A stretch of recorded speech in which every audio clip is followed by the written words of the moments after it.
Hello wonderful person, this is Anton, and today we're going to return and talk about yet another black hole related mystery. Because who doesn't love another black hole mystery, right? And this time it's a mystery referred to as QPO, Quasi Periodic Oscillations. Although more commonly it's often referred to as the stellar heartbeat or a black hole heartbeat. And today I wanted to discuss this in a little bit more detail because we've recently rediscovered a very famous heartbeat of a black hole far, far away. Let's talk about this and welcome to the Math.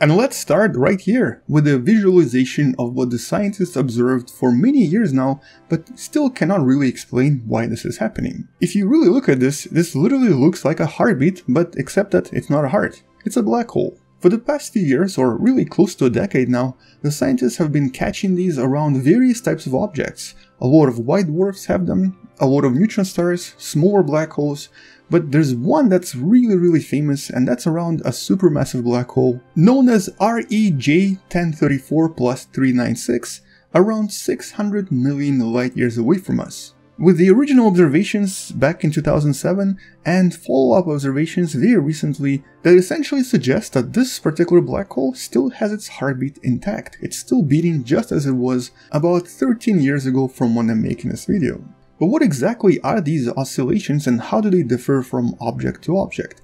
So, like I said, we don't actually know what's causing them. The actual origin is a big mystery. Nobody really knows what's going on here. But we do know that it has something to do with the accretion disk, about which we kind of still are learning. We don't really know that much about the accretion disks around these objects. For example, movies and a lot of simulations often present them this way or that way, with energy and mass sort of orbiting as a literal disk around a black hole. But that is not necessarily true because a lot of the recent NASA simulations do not really create this at all. Instead, what they seem to generate is a lot more three-dimensional and a lot more cylindrical in shape, with the accretion disk itself not really being a disk as much as a kind of a cylindrically looking shape with a lot of material moving in a somewhat less predictable manner. Most of this is related to the idea of spinning black holes whose orbits do not necessarily form typical elliptical or circular shapes. In other words, even though intuitively, based on what we see in the solar system, we expect the matter around a black hole to spin in a more or less circular or elliptical manner like planets do around our own sun, in reality, because of the nature of black holes and specifically spinning black holes, and most black holes are spinning, the typical orbit would look something like this. Instead of being circular or elliptical, it's kind of all over the place, and that's an object that's moving around a black hole, forming the accretion disk, which kind of makes this image not entirely true.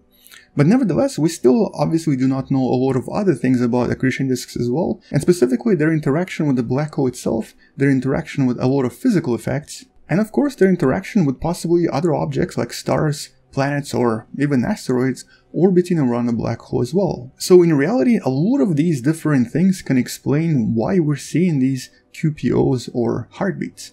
But we see so many of them that it's still a mystery that we would like to kind of solve because it's kind of bugging a lot of scientists. Now, typically when matter falls into a black hole, it does release a lot of energy, and this energy can be observed from really far away. For example, here is one of many observations of something causing the matter fall into a black hole following an object that's orbiting around it. And you can see these releases of energy as a flash.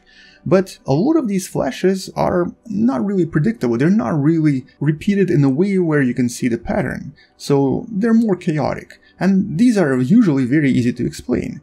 However, when we see a pattern like this, when it is repeatable and seems to occur many times with a somewhat predictable frequency, that's when it becomes a problem, because we don't have any current theories to explain how it's doing this. But one of the solutions here is of course to look at the frequency and also to look at the light we're receiving. In this case we know that the closer the matter is to the black hole itself, the higher the frequency is going to be. So for example, X-rays normally occur really close to the event horizon, whereas radio waves will be emitted a little bit farther out. And that's of course because of the amount of energy that matter has closer to the black hole as opposed to the outskirts. And the time between these pulses can also tell us about the structure and the size of the black hole, but not necessarily about what's causing the pulses themselves. Although it does seem to tell us that the accretion disk itself seems to be quite dramatically affected by it and changes both in size and of course in mass. Now we know that, for example, in neutron stars, typically an accretion disk, especially if a neutron star has relatively low magnetic field, can get really close to the neutron star itself, with usual frequencies being between 1 and 60 Hz. In other words, it happens either 1 or 60 times per second. For really small black holes, for stellar-sized black holes, this frequency can even increase to about 1000 times, especially if the black hole doesn't have much around it, doesn't have much charge, and thus doesn't have enough magnetic field to disrupt the accretion disk. So these pulses do seem to correlate with the strength of the magnetic field of the object. The stronger the magnetic field, the longer the pulses, because the actual accretion disk disrupts a little bit earlier. And when it comes to black holes, these signals seem to be much stronger, but also more persistent. They seem to last longer and be more repetitive over longer periods of time. And not surprisingly, the longest and the most stable of these signals so far has been around this supermassive black hole far away from us. But the repetitions here are much longer, on much longer scales. It's actually closer to 1 hour. More specifically, this here is around 3,550 seconds, although the difference between the 2007 observations and 2018 observations are approximately 4 minutes apart. In other words, since 2007, the heartbeat has become about 4 minutes shorter than it used to be, which is another mystery we can't really explain, but I guess we're getting slowly closer to it. And most interestingly, these signals are really strong. They're actually very easily visible as long as you're looking at the same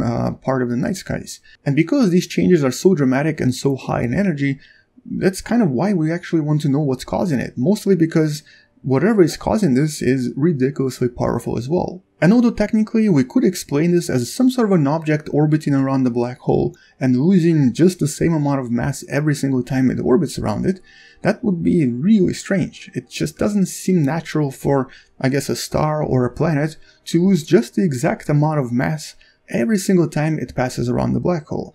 Things don't really work that way, especially over such long periods of time, over essentially 13 years now. But one potential explanation here could be related to the actual geometry of space around a typical black hole. This is a little bit counterintuitive as an explanation, but here, if the accretion disk is not entirely aligned with the spin of the black hole, which I guess can actually happen if something disrupts the accretion disk early on, it can start producing these very unusual effects related to the precession, or essentially the space-time dilation effects that could maybe produce what we're observing very periodically. So in other words, if the black hole spin is different from the accretion disk spin and is slightly misaligned, and the spin itself is quite periodic as well, it might be able to produce these unusual effects that are visible as a heartbeat that we're observing here from Earth. But this is, for now, just a theory, and we don't really know if this is what's happening here, mostly because this particular theory only seemed to have been investigated around so-called binaries, or a black hole and a star orbiting around one another. And this is just the first such explanation.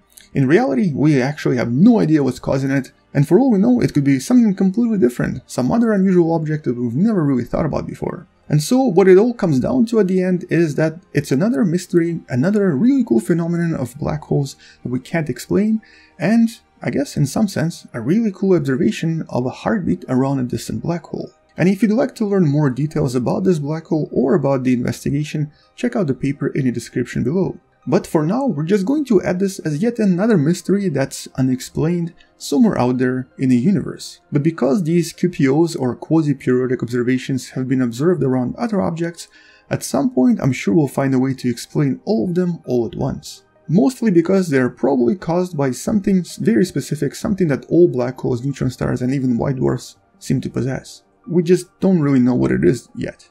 Anyway, on that note, thank you so much for watching. I'll see you tomorrow. Come back tomorrow to learn something else. Subscribe if you still haven't, and maybe even share this video with someone who loves learning about science. And maybe support this channel on Patreon. It does help me quite a lot. Or you can also support this channel by buying the Wonderful Person t-shirt that, guess what, has a black hole right in the middle. On that note, I'll see you tomorrow. Come back tomorrow to learn something else. Space out, and as always, bye-bye.